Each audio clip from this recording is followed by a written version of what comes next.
And just around that period where I would live with my uncle and aunt, and I would see Matka, who was still in the base near Netanya. I'd see him evenings. And then I was working, learning how to develop pictures. And just that same period, for the very first time in Netanya, they decided that there was going to be a beauty contest, and that this was going to be a yearly event to promote business, or the nightclubs weren't filling up enough. I don't know the reason, but it was one of those things where, and it didn't occur to me to participate in a beauty contest. I had never gone to one. I never knew there was one, but then I found, so it didn't occur to me to join, to be a party of that, to enter a beauty contest.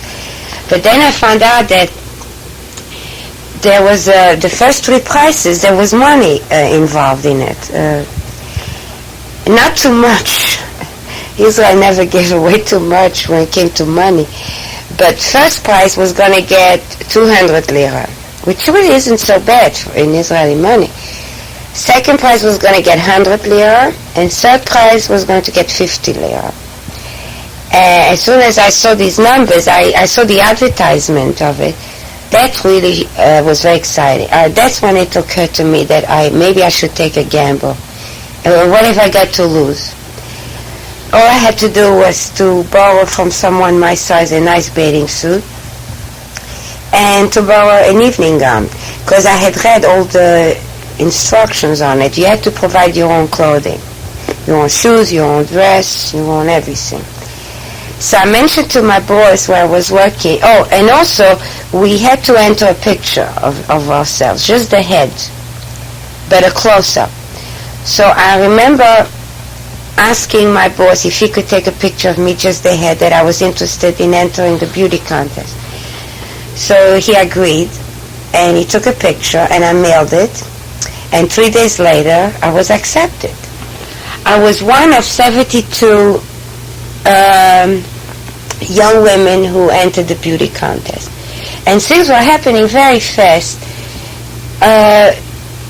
4 weeks after that was the date of the how do you say that, was the deciding point of who was going to win.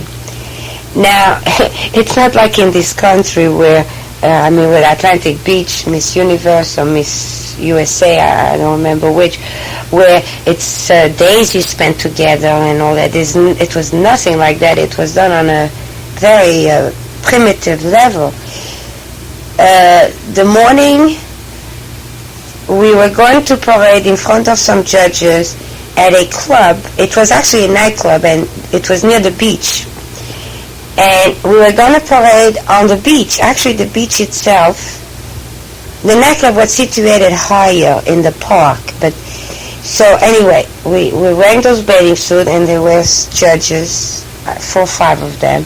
And there were 72 of us parading in front of them.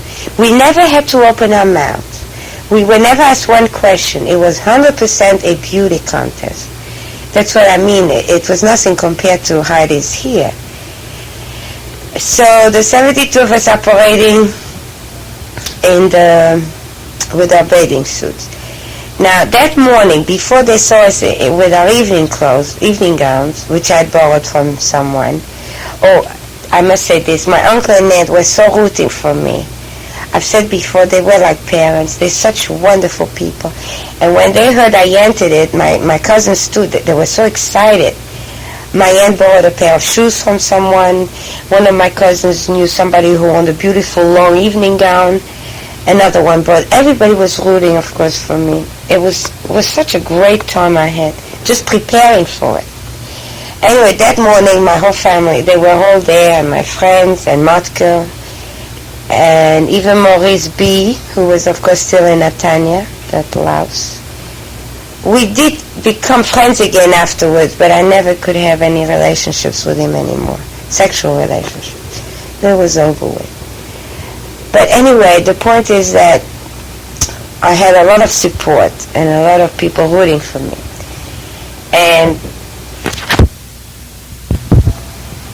And what they didn't know is that I didn't care about winning as far as ego goes.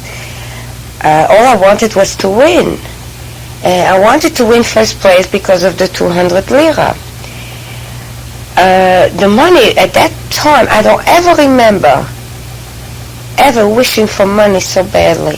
Clothes, that would have been enough for the boat. That was enough. But I didn't want to come completely empty-handed at home back to Belgium. I want to be a little independent in case things wouldn't have gone right. So that part to me meant more than winning. I didn't need the ego build-up. I really didn't need that. That was secondary completely. But as far as my family was concerned, my cousins, they kept saying, I have every chance in the world. You're prejudiced when it comes to your direct family, where everybody roots for you.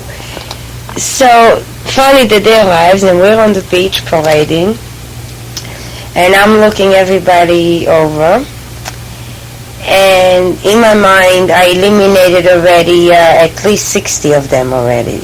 In other words, I said I have a chance among, I don't know, about 18 of them. I have a damn good chance. The other 18, the rest of us, the ones that I thought had a chance, I looked them over even more carefully, and I narrowed it down to 7. And I thought of myself one of the 7 that had a damn good chance. I couldn't narrow it more. I just couldn't. I was just hoping and praying that I was going to make it. I was even willing to get second prize already. 100 lira is not so bad either. Already in my mind I was settling for less. So we're parading, and we didn't even know how to walk. We didn't know anything. They never taught us anything. But it didn't matter. It was so informal. Okay, so that was over with. And then in the evening, we had to get all dressed up and go to the nightclub itself, where they had a ramp. And we paraded again up and down. Now that seemed to last for hours. Till there was elimination. And it was just the way I fantasized it. Just the way I figured it. We were down to 10, and I was one of the 10. And the excitement grew more and more. I think, my uncle and aunt were there, my cousins, of course. And it had a lot to do with applauding. It seems that the judges, it was so informal. That's the funny part of it. The judges were very conscious of the applause. Instead of them judging us, they were waiting for reaction. So I realized the idea is to smile a lot, and to wink, and to flirt with the whole audience. Now, there were a lot of people there who didn't have anyone that they were rooting for. They were just there out of curiosity, because it was the very first big event in Netanya. And this was going to happen every single year in July, or beginning August, I don't remember. So because this was the very first event, it was really a huge crowd. And I myself remember walking and trying harder than ever to move my hips, smiling at every single person there, and looking straight at them. It's almost like I was saying, please, root for me, applaud for me, I need the damn money. It was unbelievable how I hoped I was manipulating. It was like ESP. Well, to make it short, I did not win first place. I won second place, which was damn good. There was some competition. The last six of us was really something. The funniest part was that I won second prize. The first prize was an Israeli, a Sabra, who was born in Israel. And there were a lot of comments afterwards that I heard that the reason she won first place was only because she was born in this country and they couldn't give it to a foreigner. If you live in Israel 10 years or 20 years, if you still have a slight accent, and I had a big, strong French accent, but no matter how many years you live there, you'll never be considered Israeli. Or sure, on the paper you're Israeli, but you were not born there, therefore you're not Israeli. You're not pure-blooded Israeli. So the people were rooting for me. Of course, they said, oh, she lost because it had to be a Sabo. It had to be an Israeli. Well, I didn't give a damn one way or another. It was one of the happiest days of my life to have come out second. It just was wonderful. And I did get the 100 lira. Oh, the third day of the event was another joyful, happy day. We had to go to the well, Netanya didn't have a mayor. It had I don't know what you'd call it. The leader of the town, supervisor, I don't know what they call it.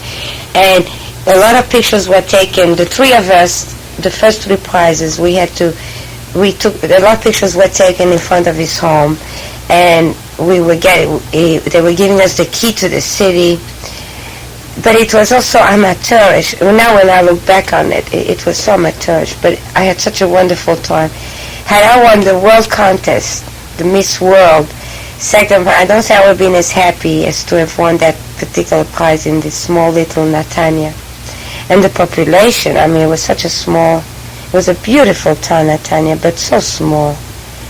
Now it's really developed a lot. It's magnificent.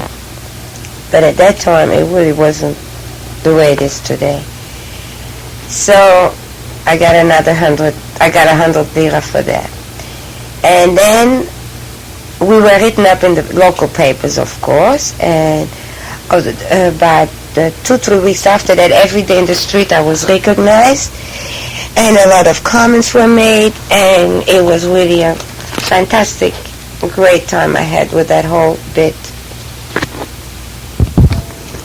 I think the only person who was disappointed that I had won second prize was Motka, because he thought it would go to my head, and that after I go back to Belgium, I certainly wouldn't come back, because maybe I might enter other beauty contest. I mean, he was so naive. He didn't see how I didn't care about that at all. It was just the money involved, and I told him that. I said I didn't want to come home empty-handed back to Belgium, and that's the only reason I entered it to begin with.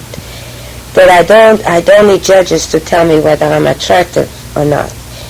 That either one feels attractive or one doesn't. And I never had a hang-up on that. What I was. I never thought I was gorgeous or ugly or one or another. I knew I might have a chance at it, and I only did it for the money. So I did try to explain to him, but he was really afraid. I had no idea how insecure he was. Eventually I found out how pathetically insecure he was. But I didn't know, I certainly didn't know enough psychology then to appreciate and understand his point of view and his feelings. But I just have to say that he's the only one who was disappointed. Now my uncle and aunt, they were in heaven. They were so happy, and so were my cousins. And what they did was they borrowed that same evening gown again one more time for me. And we went, and the three of us, my uncle and aunt and me in the middle, we had our picture taken. Oh, and I had that white band that says, across my chest, that says Miss Netanya 1953. I still have it as a momentum. We had the pictures taken where I worked, in fact, at the studio. He was also very proud, my boss. So my picture was out the window, out of that his big window for months. In fact, when I was writing, after I arrived in Belgium and I corresponded with my family in Israel, they told me a year later my picture, he had made a big one of me, and it was still out there. Not the first prize, but the first prize winner, but mine, because he was very impressed, the fact that I had won and I had worked for him. Now, if this would have happened 3 years after, if this would have been a current event, a yearly event, I don't think people would have made such a big deal out of it. But just because it was the very first year that it had started, it's been, that's the only reason it's he took so much pride out of it, my boss.